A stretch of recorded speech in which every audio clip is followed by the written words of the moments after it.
ကဲတစ်တော့မှရှိတဲ့ဦးရဲ့တစ်တော့ fan တွေနော်အားလုံးအခုမြန်မာနိုင်ငံမှာနိုင်ငံတော်အဆင့်နော်ဝန်နေချင်းထိမှတ်နေ့ရက်အဖြစ်သတ်မှတ်လိုက်ပါပြီအဲ့ဒါကတော့ဒီနေ့31ရက်နေ့ကနေ6ရက်ဧပြီအထိကိုဝန်နေချင်းထိမှတ်နေ့အဖြစ်နိုင်ငံတော်အဆင့်သတ်မှတ်လိုက်ပြီးတော့ဒီအချိန်မှာနိုင်ငံတော်အလံတော်တိုက်တပွဲအထိပဲလွှင့်တူပါမယ်မြန်မာနိုင်ငံသားတွေမှာတခါမှမကြုံဘူးတဲ့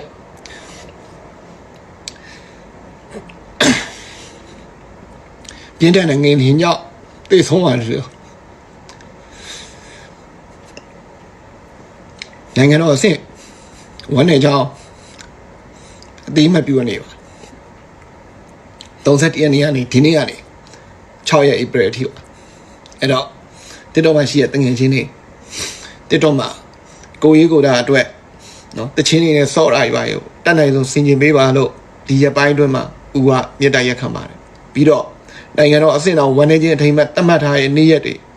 အခုဒီနေ့31ရက်နေ့ကနေ6ရက်ဧပြီအထိမှာကုန်တယ်ကြီးများအတင်းနဲ့ဈေးတိုင်းပိုင်ရှင်တွေဈေးတယ်တွေနော်